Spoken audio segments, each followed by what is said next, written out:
Prairie Mosaic is funded by the Minnesota Arts and Cultural Heritage Fund with money from the vote of the people of Minnesota on November 4th, 2008, the North Dakota Council on the Arts, and by the members of Prairie Public.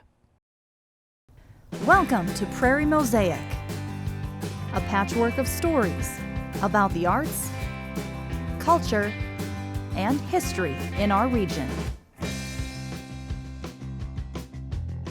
Hi, I'm Barb Gravel. And I'm Matt O'Lean. On this edition of Prairie Mosaic, we'll hear a recital from North Dakota's 2020 Poetry Out Loud winner, profile the one and only Buck Paulson, learn about Teddy Roosevelt's love of conservation, and hear music from the Jensen sisters. Prairie Public's documentary, The Northwest Angle, Minnesota's Best Kept Secret, explores the history, the beauty, and the lifestyle of this northern piece of land, often referred to as Minnesota's chimney.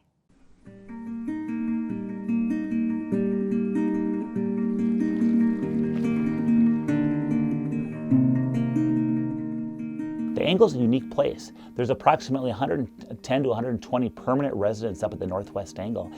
It's got the only one-room active schoolhouse in the state of Minnesota. It's got Fort St. Charles, it's got Massacre Island. All the different things you can do in addition to fishing, exploring the gold mines, the waterfalls, and then again, the wildlife. It's just an awesome place. The Northwest Angle is that little unspoken gem we have up here in northern Minnesota. And to get there is unique because you have to go through Canada. So when you're leaving Warroad, you come up to the border here where we're at and you check in with Canada Customs. You drive through Canada and all of a sudden, as a tourist, your pavement ends and you are now on a gravel dirt road to get to the Northwest Angle.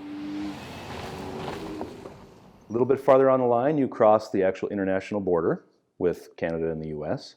And we have remote check-in facilities located there. The first one is Jim's Corner. You pick up the phone and hit the American flag and it rings back to this office so you can check in your arrival back into the US. They call Lake of the Woods the walleye capital of the world, and for good reason. They estimate that Lake of the Woods has over 10 million walleyes and saugers. We have big walleyes, and I'll tell you what, we got them throughout the lake. Because of all the islands, we have so much good structure for fish. Not just walleyes, but multi-species. Pike, bass, jumbo perch, muskies. The whole Lake of the Woods has over 65,000 miles of shoreline. You couldn't fish it all in a lifetime. You can either fish in Minnesota waters or you can fish in Ontario waters. A lot of people come to the Northwest Angle for the premier fishing. It's a fishing destination for sure. But there's so much more between the history, the culture, and just the uniqueness of the area. The Treaty of Paris was the document by which America gained independence from Britain. They identified a northern boundary. The main problem was that Lake of the Woods wasn't as simple as it was shown on the John Mitchell map. There was a treaty in 1842 that's commonly known as the Webster-Ashburton Treaty. Two things got codified, that Angle Inlet Point, and then the other thing that came out of that 1842 treaty was the north-south boundary, dropping it down to the 49th parallel. And that was problematic too, because the 49th parallel intersects in the middle of the lake. It's the only piece of the United States that is north of the 49th parallel. Northernmost point of the contiguous United States. Most people don't realize it's actually further north than Maine or Washington State. And for most of its history, the Angle was only accessible by airplane or across the ice in the wintertime because there was no road. The road was eventually established, so that opened up a lot more of the Angle to especially tourism. We have about a dozen resorts up at the Northwest Angle. We have 6 resorts that are on the mainland called Angle Inlet, and then we have about another half dozen out on the islands.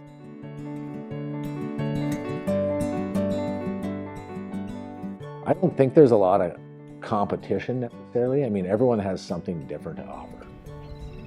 Angle Outpost Resort is a resort right on Lake of the Woods, the mainland. You can drive right up to your cabin, which is one of the main conveniences that we have. It's 11 cabins right on Lake of the Woods, and it is a fishing resort. We like to keep the fishing and the experience low-key. We don't guarantee limits. We don't brag about catching all these fish. By and large, most of our customers are not primarily interested in taking a bunch of fish home. Fish. Any monsters?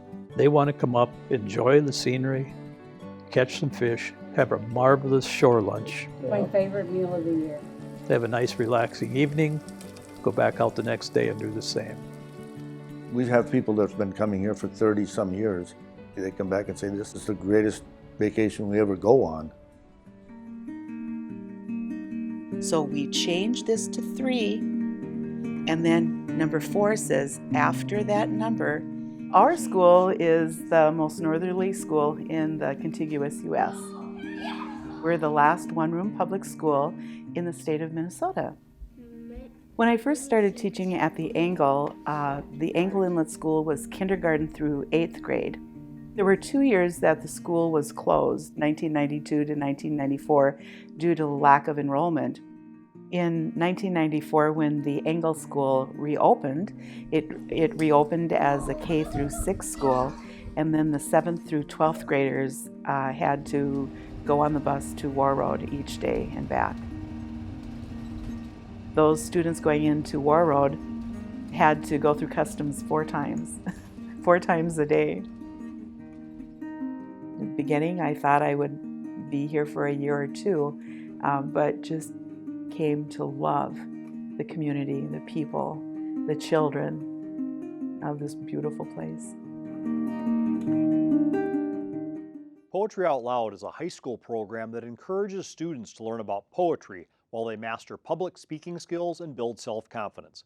Maria Kolb of St. Mary's High School in Bismarck is the 2020 North Dakota Poetry Out Loud champion. Watch and listen as she recites Burning in the Rain by Richard Blanco. Someday, compassion would demand I set myself free of my desire to recreate my father. Burning in the Rain is by Richard Blanco. Burning in the Rain had a lot of angst in it, so it was a huge contrast to Snowflake, and I thought pairing the two together would be really nice. Burning in the Rain had a lot of depth, and it dealt with fate in its own way. It dives into the fate of these sheets of paper that had this person's life in it, this person's anger and emotions, and how even those sheets of paper had fates of their own. Burning in the Rain by Richard Blanco. Someday, compassion would demand I set myself free of my desire to recreate my father. Indulge in my mother's losses, strangle lovers with words, forcing them to confess for me and take the blame. Today was that day. I tossed them, sheet by sheet on the patio, and gathered them into a pyre. I wanted to let them go in a blaze. Tiny white dwarfs imploding beside the azaleas and ficus bushes. Let them crackle, burst like winged seeds. Let them smolder into gossamer embers. 1,000 gray butterflies in the wind. Today was that day, but it rained, kept raining. Instead of fire, water.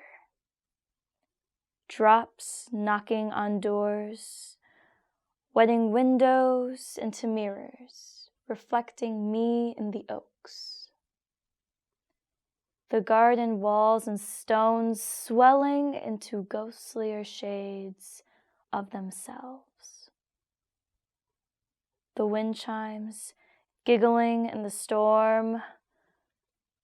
A coffee cup left overflowing with rain. Instead of burning, my pages turned into water lilies, floating over puddles, then tiny white cliffs as the sun set, finally drying all night under the moon into papier-mâché souvenirs. Today, the rain would not let their lives burn.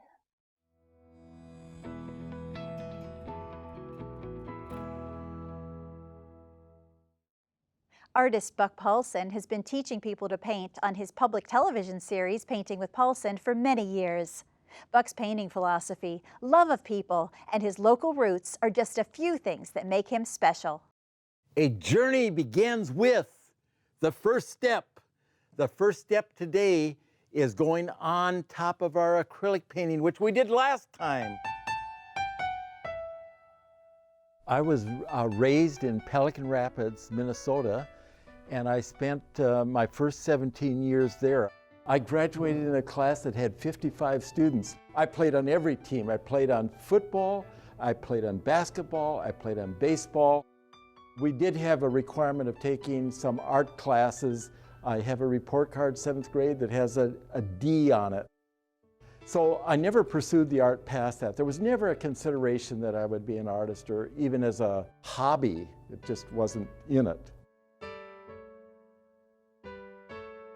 If you were to do this without TV camera lights, it would be a little softer, so you have a little more chance. It dries quite quickly under the lights.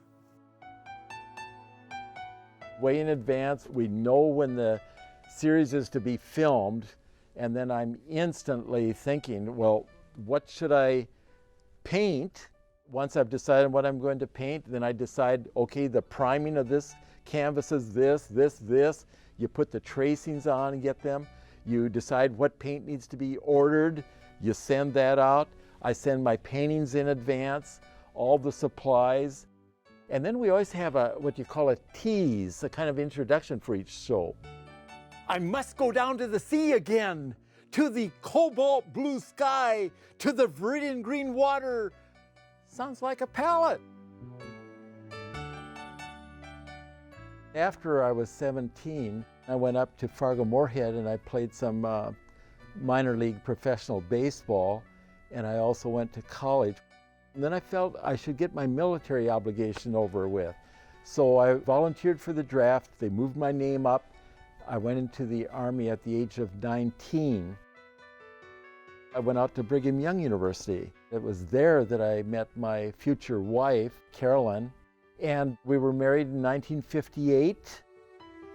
We moved to Canada for 3 years and then went to Santa Barbara to accept a position of recreation supervisor, so we lived there ever since. The main thing that I want you to realize is the technique. Whether I have time to do all the flowers just perfectly or not, that's not really the point. Do you know how to do it after Buck's demonstrated it? TV is very energizing and you reach a lot of people. You may not give them the finished product, but you certainly give them the techniques and the process and the possibilities when they can see the finished painting. I have a painting that I did before I ever started taking lessons from my teacher, Claude Buck. I want to show it to you. It is done on a paper towel, a smudge, and then some, little paint here, little paint there. My daughter asked me, Daddy, how old were you when you did that? I said, Dondi, how old do you think I was? She was 8 at the time. She says, 3. Well, it looks probably like that. Years later, I showed that to Claude Buck, and I said, I didn't want to show you this when I first started, but this is where I was, and I thank you for where you brought me. And he said, oh, that's got pretty good structure there. He started looking for the good in it. Oh, what a great guy. I could spend hours talking about him. I stopped in this one place. This gal painted portraits from photographs. I told her that I was interested in art. She says, oh, listen, if you really want to learn, go see the master Claude Buck. I instantly went over. His wife introduced me. I said, Claude, I'd like to take lessons. I've never had any. He says, well, let's see if we make a great artist out of you in a year. He was 72, which wasn't real old, but he had kind of high blood pressure. And after a few months, I thought, oh my goodness, I hope he doesn't die. And I'd have a dream that he had died, and I was devastated. The next day, I came over and he was in the yard, and I said, Claude, I want to tell you something. I know you know it, but I want to tell you how much I appreciate what you've done for me in art and as a person. Because I'm Buck Paulson because of Claude Buck. I used his name. And what he said was, every time you paint a great painting, you show your appreciation. And I've further developed that every time I teach somebody else to paint a great painting, every time I do something on PBS to show a great painting, I'm showing my appreciation.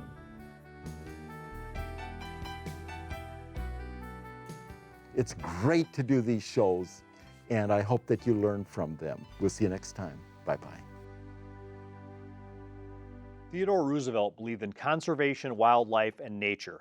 He recognized the importance of trees to society and how trees need to continue to be planted to ensure the survival of humankind and nature alike. With an address to children in 1907, TR implored the kids to respect trees and nature. Remembering Theodore Roosevelt, featuring the words of Roosevelt as read by Steve Stark. As the nation's trailblazer of the conservation movement during the Industrial Age, Theodore Roosevelt linked and compared the lives of the American people with the health and existence of our American forests. Arbor Day officially began on April 16, 1872. In 1907, Roosevelt extolled Arbor Day with a message for the nation's school children. Arbor Day is now observed in every state in our Union. In the month of April, you give a day or part of a day to special exercises and perhaps to actual tree planting in recognition of the importance of trees to us as a nation and of what they yield in adornment, comfort, and useful products to the communities in which you live. It is well that you should celebrate your Arbor Day thoughtfully, or within your lifetime the nation's need of trees will become serious. We of an older generation can get along without what we have, though with growing hardship, but in your full manhood or womanhood, you will want what nature once so bountifully supplied and man so thoughtlessly destroyed. And because of that want, you will reproach us, not for what we have used, but for what we have wasted. A people without children would face a hopeless future. A country without trees is almost as hopeless. Forests which are so used that they cannot renew themselves will soon vanish, and with them all their benefits. A true forest is not merely a storehouse full of wood, but as it were, a factory of wood, and at the same time a reservoir of water. When you help to preserve our forests or plant new ones, you are acting the part of good citizens. The value of forestry deserves to be taught in the schools, which aim to make good citizens of you.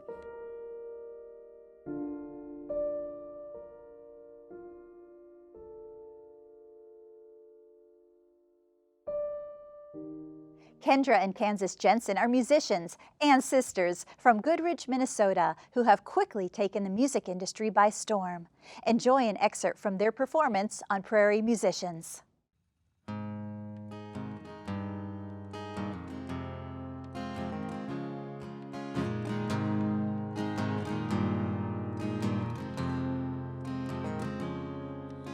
The morning sun is rising. Yesterday is forgotten. The hourglass is half worth nothing.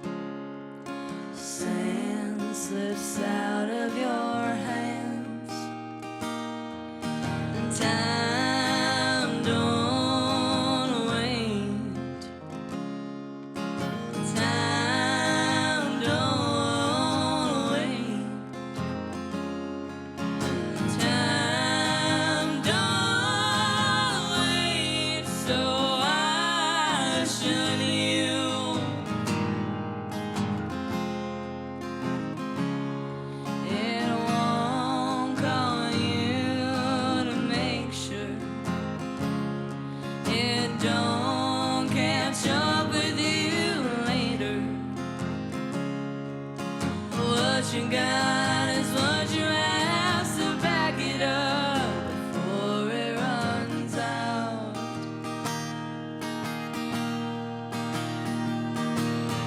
Time don't wait. Time don't wait. Time don't wait, so I should you. Don't you know that shoes are made for walking? Yeah, shoes are made for walking. Yeah, shoes are made for walking, so get on the move.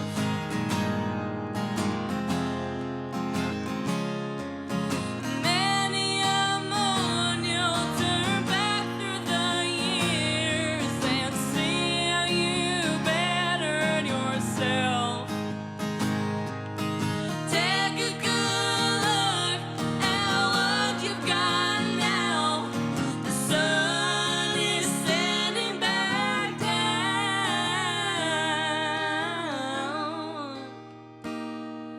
and time don't wait. Time don't wait. Time don't wait, so I show you.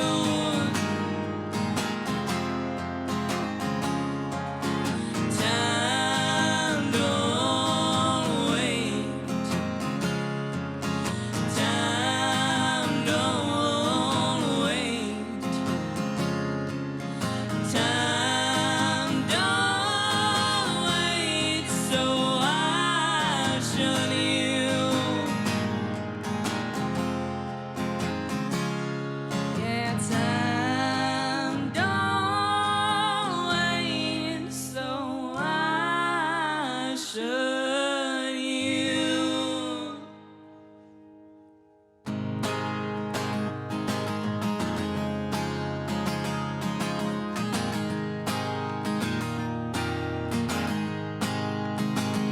There they are, sitting on the counter, begging for the chance to make my whole day brighter. In the pocket of my coat, I take them everywhere I go, into this big world where the madness can't be tamed. Living life through yellow frames, but I'm on watch the weather change. It becomes what you make, saying things in a golden way. Living life through yellow frames, put 'em on, let your worries fade. Suns are shining through the shade. Living life through yellow frames.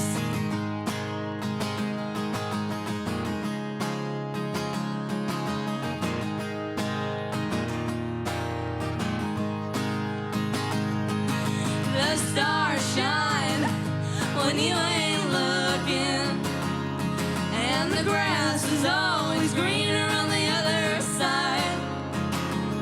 Why the hell do you keep searching for something brighter while sun shines in your eyes? Living life through yellow frames, put 'em on, watch the weather change.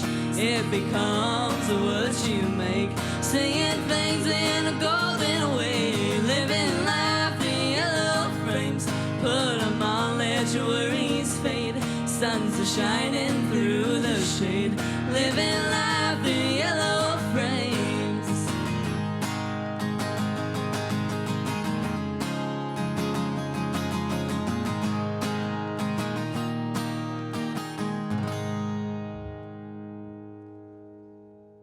If you know of an artist, topic, or organization in our region that you think might make for an interesting segment, contact us at prairiemosaic@prairiepublic.org.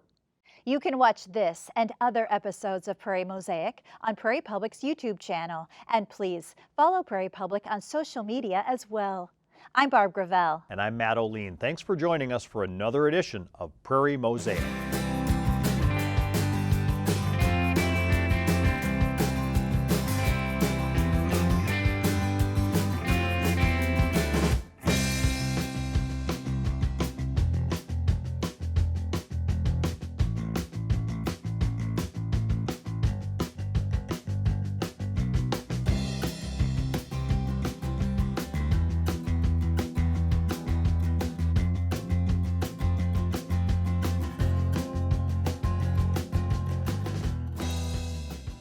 Prairie Mosaic is funded by the Minnesota Arts and Cultural Heritage Fund with money from the vote of the people of Minnesota on November 4th, 2008, the North Dakota Council on the Arts, and by the members of Prairie Public.